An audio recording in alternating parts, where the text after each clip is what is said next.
Welcome, and thank you for joining me. Tonight we're going to drift gently back, far back, to the bustling, echoing streets of ancient Rome. But this won't be a story of marble temples, golden laurel wreaths, or grand chariot races.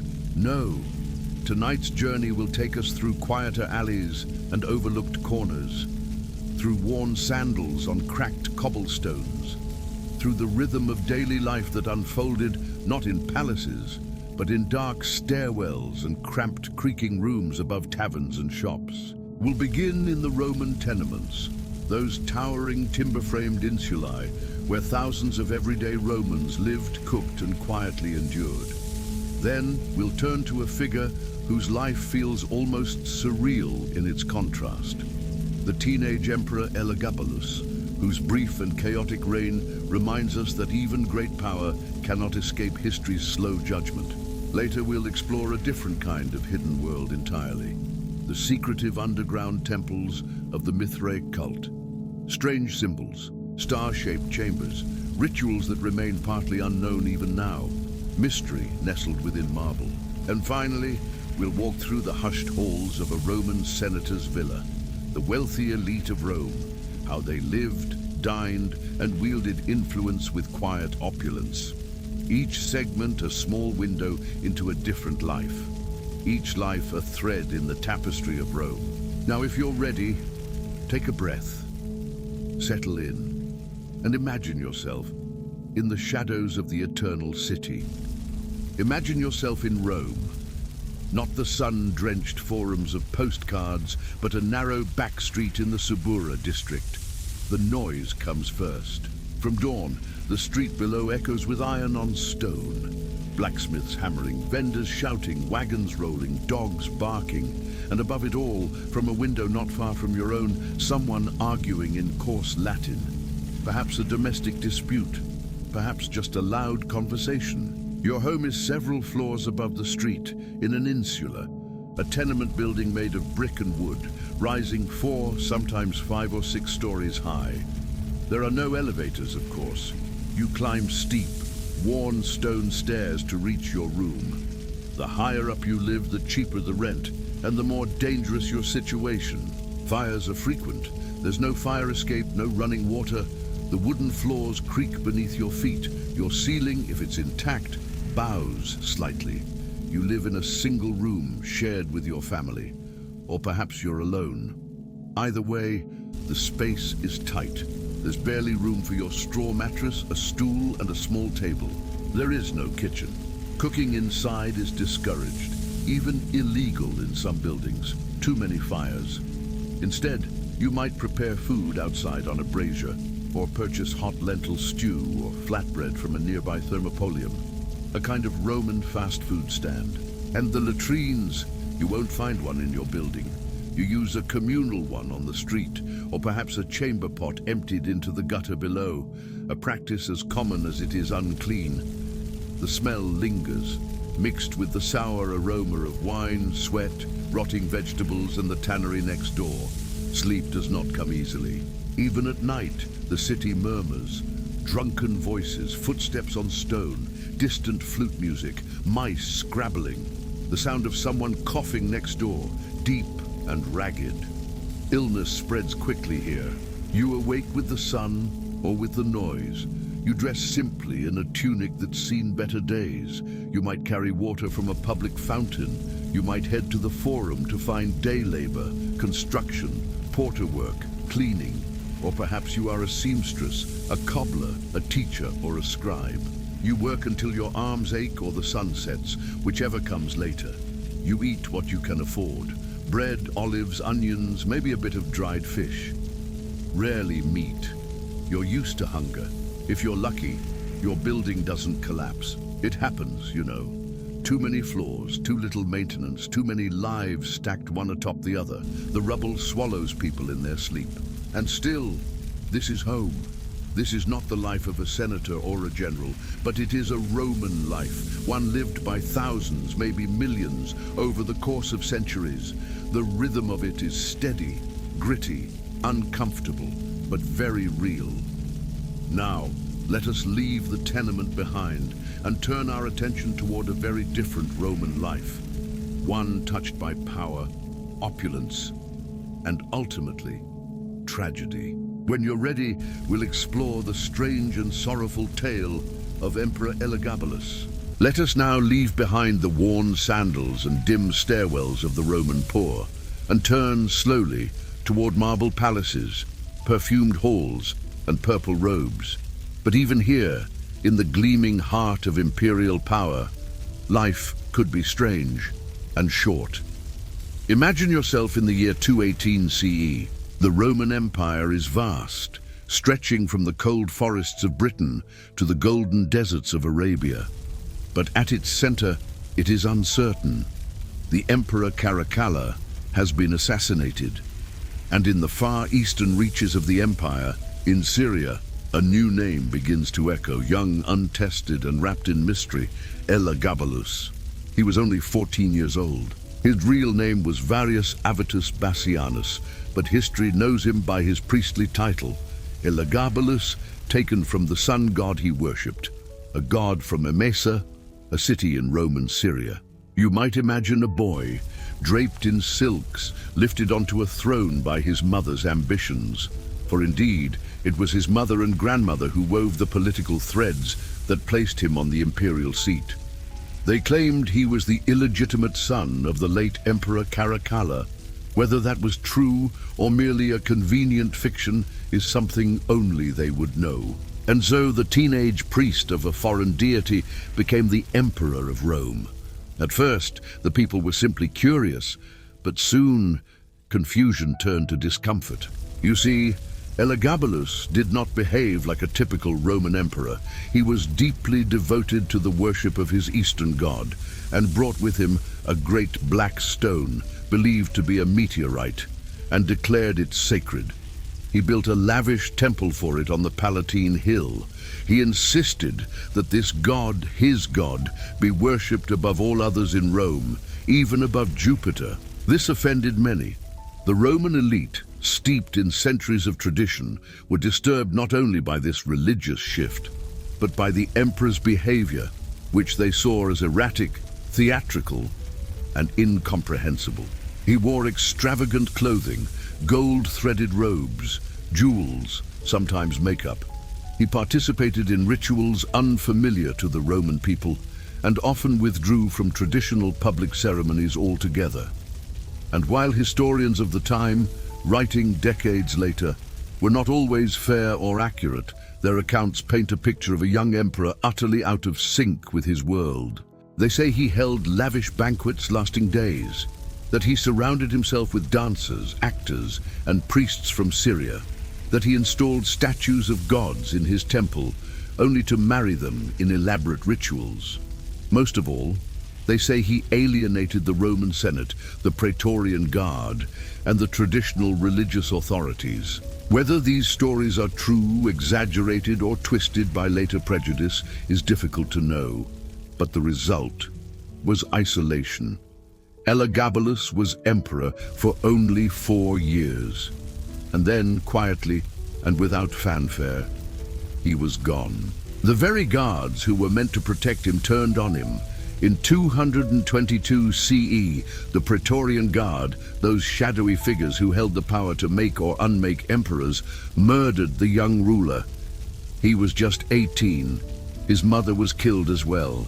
Their bodies were discarded unceremoniously into the Tiber River. In their place, a new boy emperor was chosen, Alexander Severus, Elagabalus's cousin, and Rome continued as it always did.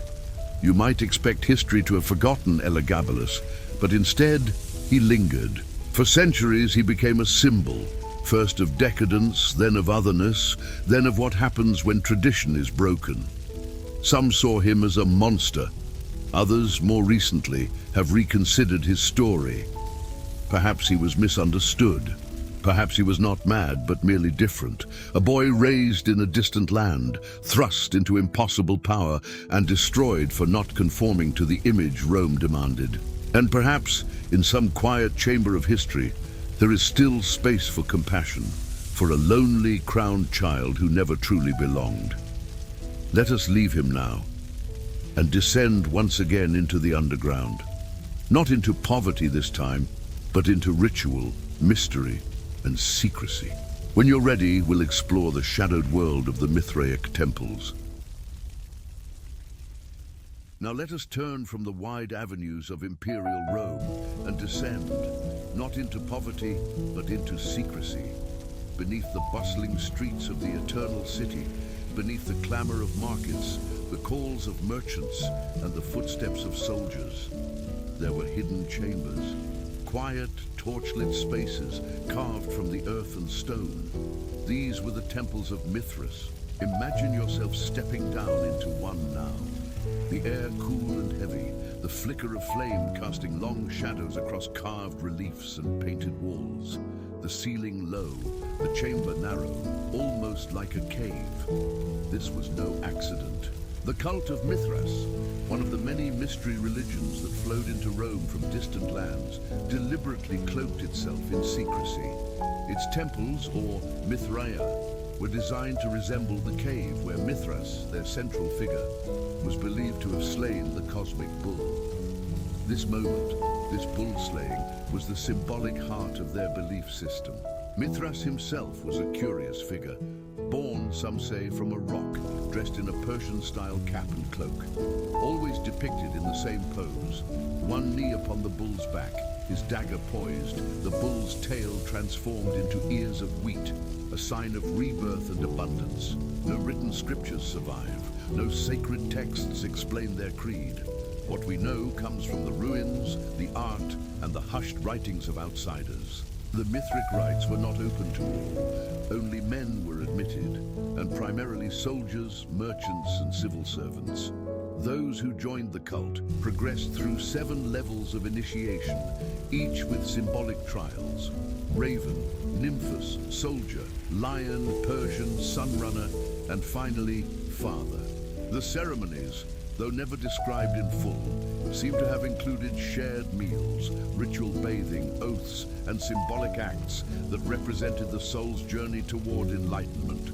No grand processions, no public festivals, just quiet, candlelit rituals performed away from the city's gaze, and yet, this quiet cult spread. From Rome to the frontiers of Britannia, from Carthage to the Danube. Wherever Roman legions went, Mithras often followed, and with him, the secret temples, always the same. Narrow, cave-like, often beneath other buildings, and filled with iconography that remains partially mysterious even now. One of the most famous Mithraea discovered was right in the heart of Rome, under the church of San Clemente.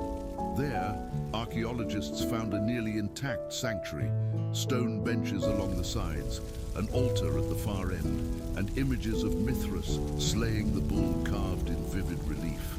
Another lies beneath the city of London, and still others under fields, barns, and forgotten villas across Europe. But then, just as quietly as it had emerged, the cult vanished. By the 4th century CE, as Christianity grew in strength and the empire shifted, Mithraism faded. Its temples were sealed, its altars were broken, its secrets, never committed to writing, were swallowed by time. Why it disappeared so completely, we can only guess. Perhaps its exclusivity became a burden. Perhaps it could not adapt to the new religious order. Perhaps it was simply forgotten. And so today, Mithras remains a shadow, a god of the cave, of the torchlit rite, of whispered vows. And if you find yourself walking the streets of Rome or London or Vienna, you may be walking above one of these long-forgotten sanctuaries. Stillness beneath stone, mystery beneath history. Now, when you're ready, we'll leave the shadows and rise again. Into the sunlight and soft sandals of wealth, let us walk at last into the quiet luxury of a Roman senator's villa. Now let us rise slowly, gently, from the candlelit mystery of the Mithraic temples back into the Roman daylight. But not into the bustling streets this time. Instead, follow the breeze down a quiet road lined with cypress trees, away from the crowds, past high stone walls, toward a place where silence is cultivated, where wealth breathes softly, and where time moves at a more luxurious pace. Welcome to the villa of a Roman senator. Imagine the gates swinging open. A servant in a white tunic greets you without a word. Ahead lies a long columned walkway. Vines climb the marble supports. Songbirds flutter in fig trees. The air smells faintly of laurel, of tilled soil, and polished bronze. This is not a palace, but it is a kind of private world. The atrium is the first space you enter. A central hall open to the sky. A square cut in the roof lets in sunlight and rain, which gathers in a shallow marble basin below. This impluvium is framed by painted walls, murals of myth, of distant lands, of gods and monsters.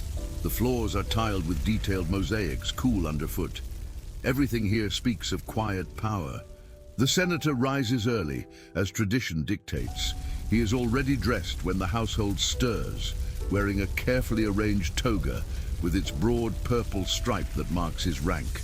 Attendants help him dress, comb his hair, and bring him a small breakfast: olives, cheese, and a piece of honeyed bread. By mid-morning, he moves to his tablinum, the study. Scrolls are unrolled, correspondence dictated, schedules reviewed. Perhaps a visitor arrives, another politician, a client seeking favor, or a philosopher with news from Athens. But the pace is measured, the voice is soft. There is no need to shout in a place built to be heard in whispers. In the afternoon, he may walk through the peristyle garden, a square courtyard open to the sky, surrounded by columns and shaded by awnings. Flowers bloom, fountains bubble. A pet peacock may strut nearby. The garden is both a pleasure and a statement, a living display of his means and taste. Lunchtime is not rushed, a reclining meal with family or honored guests. Tables are brought out. Dishes include seasoned fish, boiled eggs, artichokes drizzled in oil. Wine is poured, diluted properly, always with care. Afterward, a rest. The villa is designed for it. Rooms are built to be cool, breezy, dim. Cushions are soft. The afternoon fades in quiet like silk folding into shadow. In the evening, perhaps a private bath. The balneum is smaller than the great public baths of Rome, but no less elegant. Hot water, scented oils, stone benches. The senator moves slowly, deliberately, surrounded by attendants trained to anticipate without asking. And then, dinner. The scena. Not every night is a banquet, but tonight, perhaps it is. Couches are arranged in a circle. Musicians pluck at stringed instruments. Lanterns glow gold against plastered walls. Slaves bring in courses: roasted duck, honeyed dates, cheeses, garum-soaked vegetables. Poetry is read aloud. A friend recites Virgil, another debates ethics. The senator listens, sips, smiles. The evening is not about indulgence, it is about order, about maintaining the appearance of a refined, thoughtful life. When the guests leave, the villa is still. Servants extinguish lamps one by one. The senator returns to his chamber. A scribe may read him something softly, a letter from the provinces, a speech in progress. He listens, then sleeps. It is not a life of ease, though it may seem so. The senator must navigate politics, rivals, obligations. He must spend wisely, appear generous, act with gravitas. But the rhythm of his days is not shaped by survival, it is shaped by legacy. And so his home reflects that legacy, a place built not only to shelter, but to endure. Now let us step back from the villa, from the temples, from the tenement, from the empire itself. Let us leave Rome behind and return slowly to the quiet present. The world around you may be filled with its own noise and motion, but for now, you've walked through another time. And if sleep is near, may it come softly like the rustle of a fig tree in a senator's garden, or the creak of a tenement stair in the morning light. Good night, and thank you for wandering the past with me. Quiet authority in a world of birth and risk now. Let us return, not to senators nor emperors, but to someone whose presence was essential in nearly every Roman life, yet rarely remembered in stone or scroll. The midwife, the obstetrix. Imagine yourself as one. You rise early before the city stirs. Your tools are simple: cloths, oils, herbs, your hands. You carry a satchel, worn and fragrant with centuries of remedies. You know which roots ease pain, which positions encourage life to emerge. You have learned through watching, assisting, and eventually leading. You are not a physician. That world is closed to most women. But within the domain of birth you are respected. Quietly, often without thanks. But respected. You walk narrow streets before dawn, passing shuttered shops and still sleeping beggars. A lamp flickers in the distance, your destination. A mother is in labor, perhaps her first child, perhaps her sixth. You do not ask, you already know by the way she breathes. The room is dim, small. A simple bed, a clay basin of water warming by the hearth. The mother's sister waits silently, wringing a damp cloth. You offer a nod, a whispered instruction. You do not shout, birth here is not a performance. It is a passage. There are risks, always. The womb is sacred and dangerous. You have seen joy and sorrow many times. You've held the hands of dying women, and still you come, still you serve. Your knowledge is passed from voice to voice, not parchment. You know which teas soften pain. You know how to turn a child by touch alone. You know when to stay and when to step back. You are not honored with statues, but in each alley of Rome, someone has whispered your name with gratitude. And when the child is born, crying, breathing, reaching, you wrap it gently. Speak a quiet blessing, bind the cord, wipe the mother's brow, and then you vanish, perhaps to the next home, or to rest briefly before being summoned again.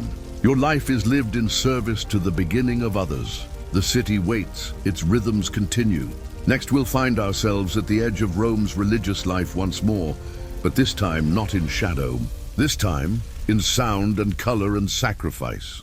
When you're ready, we'll enter the sacred chaos of the Festival of Saturnalia. Where the world turned upside down now, the city is no longer quiet. The streets, once orderly, are alive with mischief. It is winter, December. The days are short, the nights long. And in Rome, that means Saturnalia. Imagine yourself waking to music. Not soft flutes or distant lyres, but drums, laughter, shouts of joy. Across the city, people wear bright cloaks, strange hats, or nothing at all. Slaves are sitting at banquet tables, drinking wine. Their masters are pouring it for them. Everything is reversed. For this brief stretch of days, Roman life is turned on its head. Hierarchies are suspended, rules are loosened. It is a celebration of the god Saturn, the old god of harvest, of time, of a lost golden age when no one needed to labor and everyone was equal.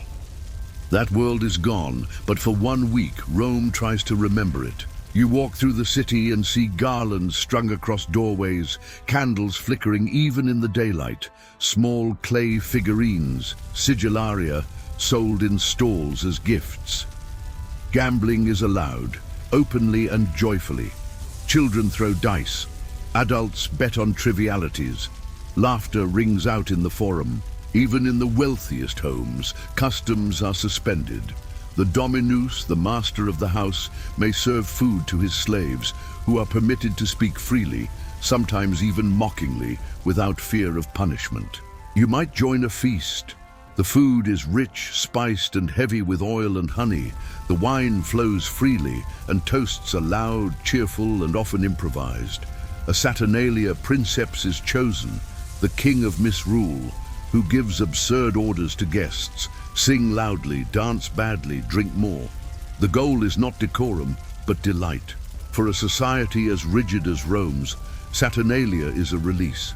And yet, even in the chaos, there is structure. Saturn himself is no stranger to paradox. He is the god of bounty, but also of binding. His statue, normally tied with woolen cords, is unbound during the festival, just as social order is loosened. But only for a time. Because soon the candles will burn low, the togas will return, the garlands will wither, and the world will return to its regular shape. Saturnalia does not last forever, but in the memory of its laughter and the warmth of its rebellion, Rome preserves something tender, a brief, chaotic reminder that life too needs reversal, that joy matters, that rules, when suspended carefully, can teach us more than when they are blindly followed. Now, as the music fades and the last goblet is emptied, we'll step away from the noise once more. And when you're ready, we'll walk not through streets, but among the tombs, to learn what it was like to be remembered or forgotten after death in ancient Rome. Whispers of the dead, along the Queen of Roads now. The city lies behind you. The laughter of Saturnalia has faded. The bustle of Rome is a distant hum. You walk a road older than memory. The Via Appia, the Appian Way, the Queen of Roads. Stone slabs stretch ahead in perfect, unwavering alignment. Cypress trees line either side, their tall shadows dancing in the low afternoon sun. The silence here feels deliberate, weighty, and along this road, mile after mile, are tombs. Great mausoleums with carved columns, modest grave markers half sunken into the earth, crumbling arches, ivy-covered inscriptions. This is how Romans honored their dead, not hidden in cemeteries, but set beside the roads, so the living would see them. Walk past them. Remember.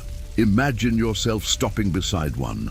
The face of the stone is worn, but a name remains. Perhaps Lucius Fabius Primus, merchant of grain. A relief shows his likeness. Broad face, solemn eyes. His wife is beside him, carved in profile, a hand resting on his shoulder. They are not famous, not emperors, but here they are. Some tombs tell stories. A baker and his family, depicted in the act of kneading dough. A soldier with his sword raised. A woman holding a scroll. Even in death, Romans wished to be remembered not as titles, but as roles. Parent, trader, cook, scholar. The wealthier the family, the grander the tomb. Some include benches for mourners, others have inscriptions that read like poetry or like contracts. He gave generously to the poor, one might say. She bore 6 children and never complained, says another. But even the poor had places, small niches in collective tombs, ashes placed in urns, names scratched into plaster or tile. Death to the Romans was not the end of presence. It was the beginning of memory, and memory needed stone. Even those who believed in afterlives, Elysium for the just, Tartarus for the wicked, knew that what truly mattered was being seen, being remembered. Now the sun begins to set behind you. The shadows of the tombs lengthen. You pass a statue, its face eroded, its eyes lost. You wonder who it was, what they hoped you'd feel, and you move on, just as the living always do. The road continues, and with it, the quiet chorus of those who once walked, loved, built, and were buried along its path. Let us now leave the tombs behind and follow a different kind of stonework, one not for the dead but for display. When you're ready, we'll explore the bustling, theatrical world of the Roman baths, where the city soaked itself in steam and talk now. Imagine the city just before sunset. Shadows lengthen across marble streets. The noise of the forum begins to fade, and a familiar rhythm begins. You follow a crowd, not hurried but purposeful, toward the great archway of a Roman thermae, the public bathhouse. These are not quiet places, but they are not chaotic either. There is a kind of softness to them, a well-rehearsed performance that plays out each afternoon. You are carrying little, a folded towel, a flask of oil, perhaps a coin or two slipped into a pouch. As you pass under the vaulted ceiling and into the dim interior, the sounds change. Outside fades away. You now hear the wet slap of bare feet on stone, low voices echoing off tile, the rhythmic splash of water. The air is warm and heavy. You enter the apoditerium, the changing room. Here, carved benches line the walls, others are undressing. Folded garments rest neatly beside wooden sandals. An attendant eyes your belongings. If you're fortunate, he'll guard them with care for a small tip. If not, you may return to find them gone. You step into the tepidarium, the warm room. This is where your body begins to adjust. The heat is not intense, only soothing. A gentle humidity clings to your skin. You sit on a smooth bench. The walls are decorated with painted tiles, blues, reds, faded with time. A small fountain trickles softly. You let your breathing slow. Next, the caldarium, the hot room. Steam billows around you like a living fog. The air is thick. You can feel the heat pressing against your chest, your back. A slave approaches with a bronze strigil, a curved tool used to scrape oil and sweat from your skin. He works methodically, saying nothing. You feel the tension of the day slide away with each stroke. No soap, just oil and the careful scraping of impurities. You may close your eyes. The sounds are distant now, voices muffled by steam, like a dream you're only half awake for. And then, without pause, you rise and walk swiftly into the frigidarium. The cold plunge. The water shocks your skin. You inhale involuntarily, but you stay. The clarity it brings is undeniable. The contrast of heat and cold restores something, a balance. This, you realize, is not just a bath. It is a ritual. You are not alone. Men of all ranks come here. A freedman might share space with a merchant. A senator might sit beside a former soldier. No one enters the same. But here, in the heat and the water, the differences soften. You overhear quiet conversation. Politics, of course. Always politics, but also poetry, gossip, trade. In the corner, two older men debate philosophy, Plato versus Epicurus. Another recounts a dream he had last night. There is laughter and long silences. The therme is more than a cleansing place. It is a forum of the body, a public square of warmth, voice, and rest. You notice the beauty of the space now. A mosaic beneath your feet, Neptune riding a chariot of seahorses, marble pillars frame the pool, lanterns glow softly in the steam. Time passes differently here. Eventually, you rise, towel off. You return to the upper diterium, refreshed but slow-moving, limbs softened, mind clear. Outside, the sun has dipped lower. You hear music in the street, perhaps leftovers from a festival or simply the sound of Rome being itself. You step out, clean and still. The city welcomes you back. But for a moment, it feels lighter. Now, when you're ready, we'll turn inward once again. This time to a room of silence, of scrolls, of ink. A place where knowledge, not water, flows gently through every hand. Let us walk into the household library, where time was measured in ink, not hours. The streets are quiet now. The baths are behind you. You step through a tall wooden doorway and enter a different kind of stillness. This is not a temple, not a market, not a place of performance or politics. This is a private Roman library, a chamber set aside in a well-appointed home, reserved for silence and thought. Imagine a long, narrow room. The walls are lined with wooden cabinets, armaria, with neat rows of scrolls tucked away in bundles, each one labeled with careful handwriting. The air is dry and faintly musty, tinged with the scent of aged papyrus and beeswax polish. Light streams in from a high window, filtered through a curtain of woven linen. The shadows are soft. There is no fire burning here, only oil lamps and quiet. You sit on a low stool beside a table. Upon it rest two scrolls, a stylus, and a bronze inkwell. A slave stands nearby, an admonitor or reading assistant, ready to recite the passage aloud or to fetch another text should you wish it. The scroll in your hand is not a casual object. It has been copied by skilled scribes, each letter brushed with deliberate care. Mistakes are scraped away with the edge of a knife. No ink blots, no haste. You unroll it slowly. The text reveals itself in graceful Latin. Perhaps it is Virgil's Aeneid or Cicero's Essays. Perhaps it is medical knowledge from Hippocrates or star maps and theories of the heavens by Ptolemy. Reading is not rushed. You trace each line with your eyes, absorbing the rhythm of the prose like a song.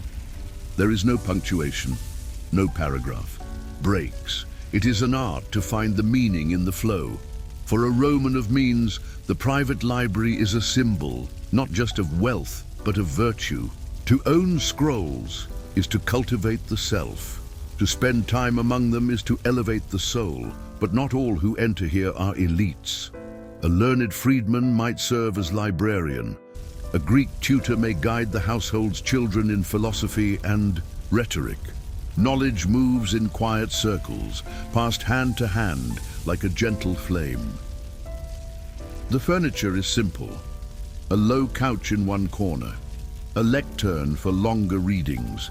Shelves hold wax tablets and scroll cases of red-dyed leather. In one niche, a small bust, perhaps of Socrates or Seneca, reminds the reader that wisdom often comes with age, and often without certainty. You look up. The silence hums around you. Somewhere outside, a bell rings in the street. But here, time passes differently. You may spend an hour or several. There is no reason to rush. The past waits patiently in every scroll. And this room, this quiet room, is a sanctuary not from noise, but from forgetting. Because while emperors pass, and tenements burn and temples fall, the words endure. Now close the scroll gently. Place it back into its case. Rise slowly. The lamps flicker. Your footsteps are the only sound. You step out once more into the corridor, and when you're ready, we'll descend into the final hours of the day, not into books or baths, but into something older, earthier. Let us walk into a Roman tavern, where the night belonged to the forgotten. The lamps are lit. The city glows now, not with sun, but with flame.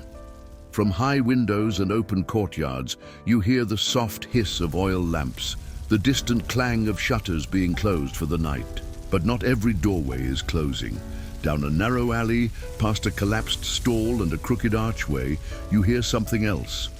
A low, pulsing hum of voices, a sudden burst of laughter, the rhythm of dice bouncing on stone.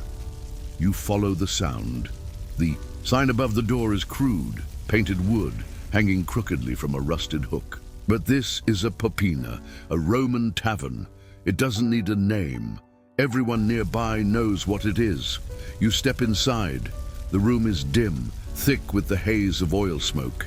A single oil lamp swings gently from a rafter.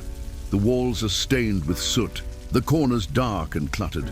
The smell is complex: boiled onions, vinegar, smoke, stale wine, wet wool, and ash. It is not unpleasant, just real. Dense, rough benches line the room.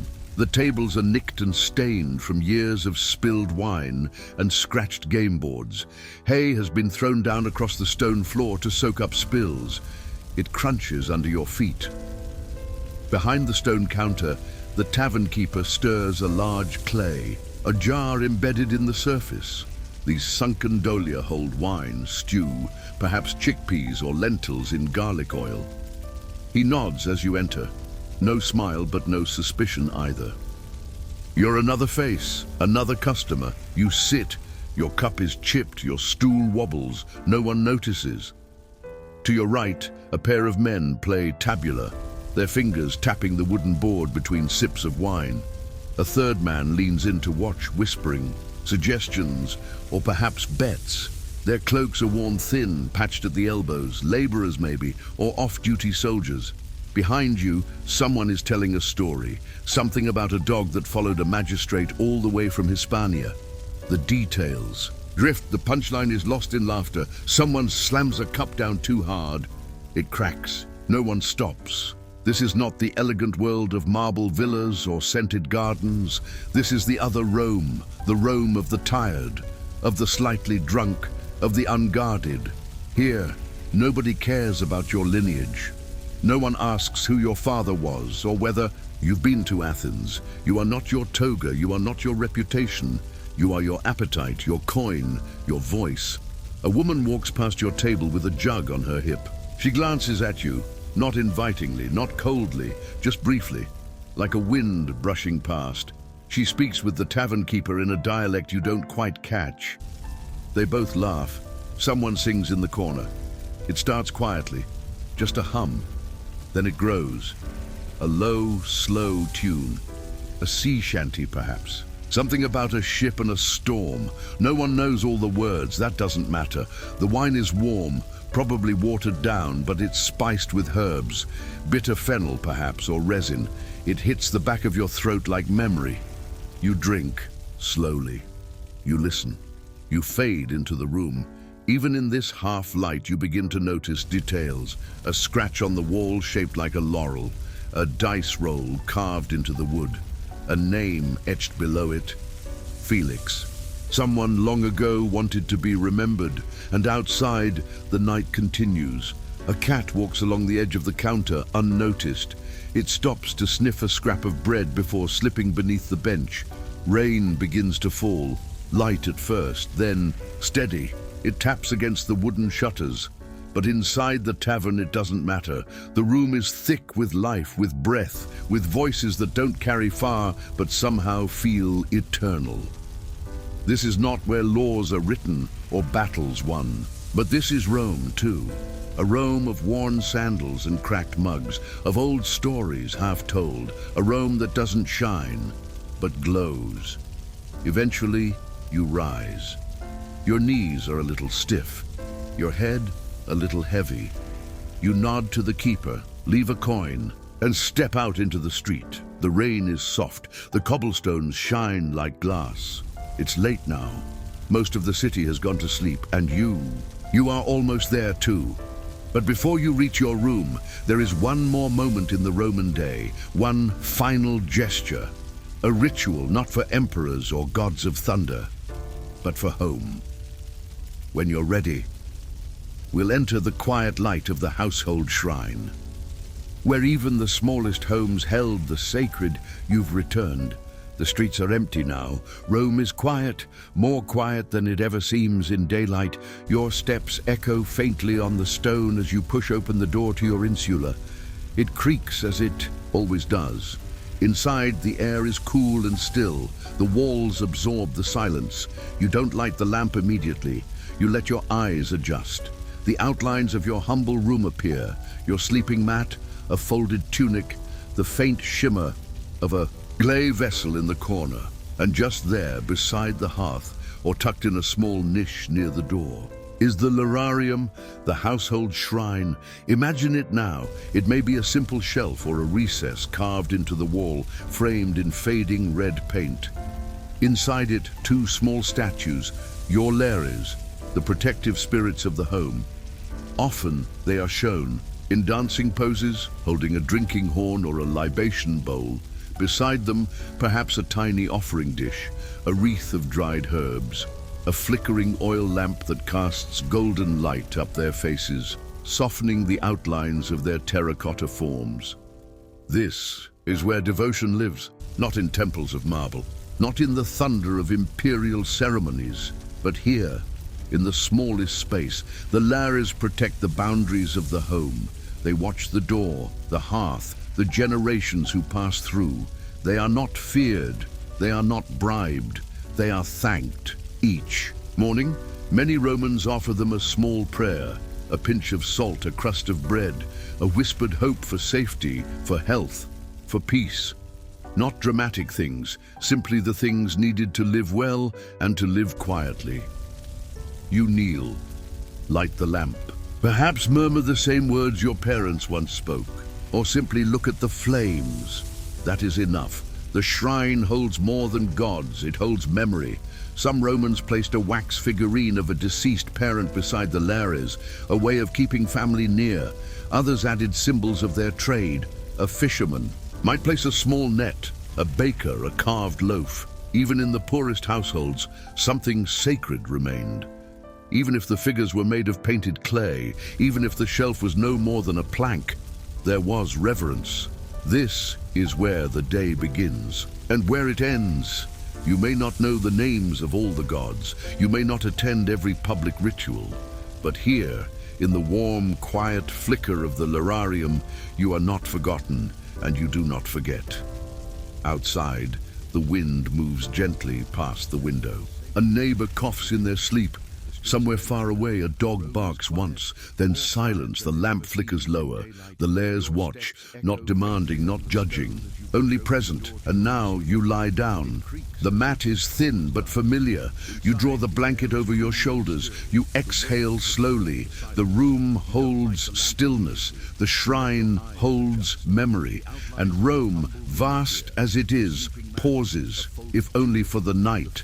Let the flames burn low. Let the gods rest. Let the city dream. You are safe. You are home.